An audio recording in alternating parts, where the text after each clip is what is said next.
Assalamualaikum warahmatullahi wabarakatuh. Waalaikumsalam warahmatullahi wabarakatuh. Masih tetap di channel Miftahul Ulum. Dan untuk tema pada hari ini kita akan coba mendengarkan tanya jawab Ustadz Khalid Basalamah. Di antaranya tentang teman soleh yang bisa menolong kita ke surga. Itu diantara pertanyaan itu. Tidak usah berlama-lama ya Ki ya. Ya, Kita langsung coba simak simak video dari Ustadz Khalid Basalam. Tidak masalah. Manusia dimasukkan oleh Allah ke dalam surga yang berbeda-beda tergantung tingkat keimanannya. Apakah bisa seorang meminta untuk bersama jika berbeda surga? Tentu saja nggak bisa kecuali suami istri. Ya, kecuali suami istri itu kemungkinan ya suaminya akan mengangkat derajat istrinya. Ya. Atau sebaliknya, nah, itu bisa terjadi. Tapi kalau selain daripada ini nggak bisa. Cuman bertemu bisa. Bertemu. Misal ada saudara kita, masya Allah ibadahnya luar biasa, kita kurang, nggak bisa kita minta sama dengan dia. Resiko saya suruh malas. Ya harusnya rajin. Apakah sahih kawan yang soleh akan bertanya kepada Allah Ta'ala mana sahabatnya, menanyakan sahabatnya waktu di dunia yang sholat bersamanya, jikalau kawannya ada di neraka, kawan yang soleh akan menolongnya masuk ke dalam surga. Sahih. Sudah kita sebutin ini waktu bahas masalah neraka. Masuk dalam syafaat orang-orang beriman. Itu ada. Kalau pegang bukunya bisa dilihat di bab-bab terakhir. Sudah kita bahas masalah itu. Jadi nanti akan ada orang-orang yang beriman pada Allah di surga, lalu Allah bertanya padanya, ya, apakah kalian sudah puas? Lalu mereka mengatakan, ya Allah masih ada teman kami yang belum kami temukan, gitu kan? Yang dulu sholat bersama kami. Kemudian kata Nabi, kata Allah SWT, pergilah ke neraka dan ambillah mereka. Tapi nanti masuk ke surganya sesuai dengan kadar amalnya dia. Bukan berarti akan sederajat dengan temannya yang soleh itu. Karena semua orang beriman akan masuk surga ya. Tentu syaratnya muslim. Biar sahabat dekatnya kalau kafir nggak bakal bisa. Ini hanya orang Islam. Apakah boleh wudu di kamar mandi yang ada WC-nya, kemudian membaca atau mengucapkan tadi asyhadu an la ilaha illallah dan seterusnya? Kalau kamar mandi dan WC digabung boleh. Di wastafelnya, di batafnya, di showernya boleh. Yang tidak boleh zikir hanya di WC. Larangan itu di WC, tempat buang air besar, buang air kecil. Kalau tempat mandi nggak ada masalah. Sebelum tidur berwudu, kemudian tidur dan berdoa. Lalu sebelum pulas batal, apakah harus berwudu lagi? Sudah saya jawab. Masih ditanya, ini kemana tadi? Bagaimana aku memakai cadar? Khilaf di antara ulama. Ada yang mewajibkan, ada yang mensunnahkan. Kalau Syekh Albani termasuk mensunnahkannya, kalau ulama yang lain mewajibkannya, gitu kan?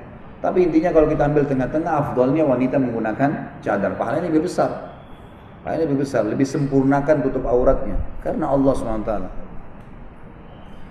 Menurut mazhab Maliki dan Hanafi, kaki tidak termasuk dalam aurat wanita. Apakah benar? Jadi boleh kaki wanita terlihat tidak memakai kaos kaki? Allahu a'lam. Saya tidak pernah temukan pribadi. Yang saya tahu semuanya sepakat yang bukan aurat telapak tangan dan wajah saja. Selain daripada itu masuk. Apakah anak bisa membawa orang tuanya ke surga? Bisa. Apalagi kalau anaknya meninggal sebelum balik. Itu menjadi sebuah karunia yang luar biasa. Karena Nabi SAW pernah keluar dari masjid meramas baju seorang sahabat dengan sangat keras sampai sahabat itu kaget. Lalu kemudian Nabi SAW mengatakan, sungguh ya demi zat yang ubun-ubun dalam genggamannya, seseorang di antara kalian akan dipegang badannya oleh anaknya yang mati sebelum balik seperti saya memegang bajumu sekarang, sampai mereka bersama-sama dimasukkan ke dalam surga. Tapi kalau sudah balik, tergantung amal solehnya. Maka hukumnya adalah hukum umumnya kaum muslimin yang bisa memberikan syafaat kepada orang lain. Jika anak kita masya Allah sangat soleh, apakah anak kita bisa membawa kita ke dalam surga? Sudah saya jelasin tadi. Bila seorang wanita pernah menikah 2 atau 3 kali karena suaminya wafat, bukankah wanita tersebut akan berkumpul dengan suami yang paling soleh di akhirat? Jika suami terakhir tidak soleh bagaimana? Setahu saya ya sama suami yang terakhir, karena dia khidmahnya sama suami yang terakhir. Makanya jangan cari suami yang kurang soleh. Kalau mau nikah lagi cari yang lebih soleh. Sulit Ustaz, nggak sulit, berdoa sama Allah, dikasih insya Allah.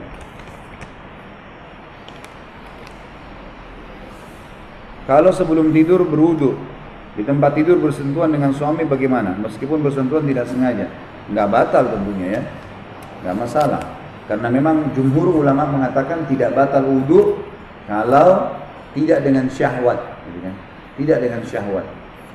Itu pendapat diambil daripada hadis Bukhari, bahwasanya Aisyah berkata pernah Nabi SAW mengecupku, menciumku, kemudian pergi ke masjid menjadi imam sementara beliau tidak wudu lagi. Tidak wudu lagi, artinya selama itu adalah kasih sayang, sentuhan, rangkulan, suami istri memang harus bersentuhan dan tidak dengan syahwat, maka tidak batal. Kalau sampai terjadi hubungan biologis, misal, maka tentu saja wudu yang pertama sudah dianggap batal ya. Dan sunnahnya, kalau orang selesai berhubungan biologis, kalau mau tidur wudu juga, ada fadilah yang lain tuh. Sebelum tidur wudu, gitu kan? Itu berarti wudu bergabung bisa antara wudu sebelum tidur dan wudu orang selesai berhubungan biologis. Seperti apa orang yang bisa langsung masuk surga? Tentu saja orang yang menjauhi semua larangan-larangan Allah dan juga mengerjakan semua perintah Allah. Dia berusaha untuk itu. Karena tentu kalau timbangan amal buruknya tidak ada, bisa masuk surga. Gitu kan? Otomatis. Ada di antara mereka yang spontan dapat pengampunan seperti para syuhada, orang yang mati syahid. Hadis Nabi SAW, orang yang mati syahid semua dosanya dimaafkan, gitu kan? Ini langsung masuk surga karena sudah bersih dosanya.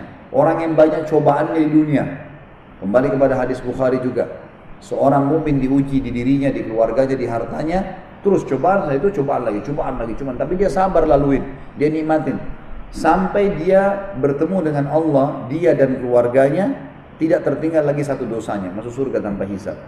Bisa terjadi, gitu kan? Atau orang itu sangat soleh, memang meninggalkan semua perbuatan buruk, mengerjakan perbuatan amal soleh. Dari bangun tidur sampai tidur lagi, selalu dia muhasabah. Bapak Ibu gini, sebagai kata penutup dari saya, coba muhasabah sendiri di detik ini juga, pikirkan, kalau saya meninggal sekarang, tiba-tiba Allah datangkan malaikat maut, saya mati, saya ke surga atau ke neraka? Bapak Ibu tahu sendiri. Karena amal setiap hari Bapak Ibu yang tahu apa yang dikerjain. Jadi makanya orang bisa jadikan sebagai bahan muhasabah. Oh ternyata saya tadi subuh nggak sholat. Oh saya tadi belum sholat duha. Oh tadi saya belum baca Quran. Banyak kekurangan dan itu rutin setiap hari. Berarti banyak kekurangan buku amal nih. Oh ternyata saya masih sering gosip. Saya masih sering ini dusta dan seterusnya. Kita tahu perbuatan yang kita kerjain, gitu kan? Maka kita akan tahu ini ke surga atau ke neraka. Tentu saja lebih baik kita fokuskan diri kepada amal soleh. Ingat, saya selalu ulangi dan saya ulangi lagi sekarang. Amal soleh itu dicintai oleh Allah. Pahalanya besar, ya. Efeknya juga besar. Sejam sholat tahajud misalnya, sudah cukup Allah berikan kesehatan 7 tahun, 8 tahun, 10 tahun. Sedekah 1.000 rupiah sudah cukup Allah bukain rezeki mungkin 10 juta, 20 juta. Banyak balasannya besar. Kata Nabi SAW, siapa yang berpuasa satu hari di sisi Allah, tadi saya jelasin, Allah akan jauhkan dia dari api neraka 70 tahun. Nah, ini kan tidak ketemu, antara sampai subuh sampai maghrib saja, sekitar berapa jam saja, itu sudah cukup untuk menjauhkan kita dari api neraka, 70 tahun jaraknya. Jadi efeknya besar sekali amal soleh. Dan juga dicintai oleh manusia. Enggak ada orang yang jujur, amanah, santun, baik, rajin sholat, terus dibenci sama orang, itu enggak ada. Dosa dibenci oleh Allah, hukumannya berat, efek jerahnya berat. Berzina sejam, cukup Allah kasih penyakit 3-4 tahun, 10 tahun. Ya, gitu. Bohong sekali sudah cukup Allah kasih dia penyakit apa, sekian lama gitu. Padahal cuma ini hitungan detik, ini efeknya besar dan dibenci oleh manusia. Enggak ada manusia yang suka orang yang suka dusta, zalim, suka menghina, orang tidak suka. Maka jadilah orang-orang yang baik dan sisa umur kita diisi dengan kebaikan-kebaikan. Kalau yang pernah melakukan perbuatan salah tinggal bertaubat kepada Allah sementara, semoga Allah maafkan. Baik. Mungkin sampai situ dulu bahasan kita, insya Allah. Semoga apa yang kita bahas hari ini bermanfaat buat kita semua dan dijadikan sebagai tambahan amal kita pada hari kiamat. Dan semoga semua yang pernah berbuat dosa dimaafkan oleh Zat yang Maha Pemurah Allah, dan juga dijadikan sebagai diganti dengan kemakmurannya menjadi pahala. Dan semoga semua yang sakit disembuhkan penyakitnya, terlilit dilunasi utangnya, dan selalu kita berdoa untuk saudara kita muslimin di Palestina, di Syria, di Yaman, di Irak, di Myanmar, dimanapun mereka berada. Semoga saja Allah Subhanahu Wa Taala menjadikan mereka memenangkan peperangan dengan musuh-musuhnya, dan juga diterima para syuhada mereka, serta juga Allah partisipasikan kita bersama mereka di pahala, baik dengan doa dan harta juga dengan jiwa kita. Dan semoga Allah dengan kemakmurannya menyatukan kita semua di surga Firdaus yang tanpa hisab, di mana Ia satukan kita di majlis ilmu yang mulia ini. Baik, sebelum saya tutup Bapak Ibu sekalian, ada salah seorang memang ikhwah yang sempat bertanya tentang anak saya sakit, dan memang saya katakan iya, anak saya sakit, tapi saya tidak pernah sama sekali meminta agar kumpulin dana dari jamaah. Jadi kalau ada informasi bahwasanya Ustaz Khalid Basalamah nyari duit untuk anaknya, ini dusta. Sebab saya dengar saudara sampai begitu beritanya, kesannya begitu. Padahal saya nggak pernah bilang, saya kalau nggak ditanya saya nggak ceritain kalau anak saya sakit, karena saya didesak, saya mengatakan dia sakit dan memang dirawat gitu kan. Tapi nggak pernah saya sebarin berita sedikit pun kalau saya minta sumbangan, dan saya tidak butuh. Cukup didoain, alhamdulillah. Allah akan berikan jalan gitu. Jadi nggak ada sama sekali, jangan sampai salah paham masalah ini. Yang kedua, ada juga informasi yang kurang nyaman, yani, tentang masalah saya pernah mengajak orang travel untuk jual produk umroh dan haji ini di masjid. Ini nggak benar, dusta ini. Yang saya pernah bawa di sini Pak Agus menjelaskan tentang perjalanannya, karena banyak yang bertanya. Lalu saya bilang, ini loh, ya, jelasin langsung Pak Agus itu kalau ke Spanyol apa saja, apa alasannya datangin tempat ini, kalau ke Palestina nggak pernah negosiasi, pernah sebutin harga di sini, nggak pernah. Ini kedustaan tersebar lagi. Dan untuk apa nih teman-teman sibukin diri dengan berita-berita seperti ini? Untuk apa siapin musuh hari kiamat? Nggak ada manfaatnya gitu. Kalau ada di antara anda yang mau doakan, mungkin ada yang memang mau partisipasi, itu hak anda pribadi. Tapi saya pribadi tidak pernah sama sekali mengiklankan masalah seperti itu. Allahu a'lam. Mungkin begitu. Dan kita sudah mendengarkan sesi tanya jawab bersama Ustadz Khalid Basalamah. Nah, ini gimana akhi untuk uraian penjabaran akhi Miftahul Ulum. Assalamualaikum warahmatullahi wabarakatuh. Waalaikumsalam. Bismillahirrahmanirrahim. Kita sudah mendengar kajian Ustadz Khalid Basalamah tadi ya, akhi ya, yaitu di sesi tanya jawab Ustadz Khalid Basalamah, bagaimana seseorang teman yang bisa menolong kita atau memberikan syafaat tadi ya, syafaat teman yang bisa menolong kita ke surga jika kita mungkin di dunia masih berbuat salah, masih berbuat dosa, dan kemudian kita di dunia mempunyai teman yang baik. Dan ini sangatlah beruntung akhi ya. Kenapa bisa dikatakan beruntung? Karena teman tersebut bisa menolong kita di akhirat kelak.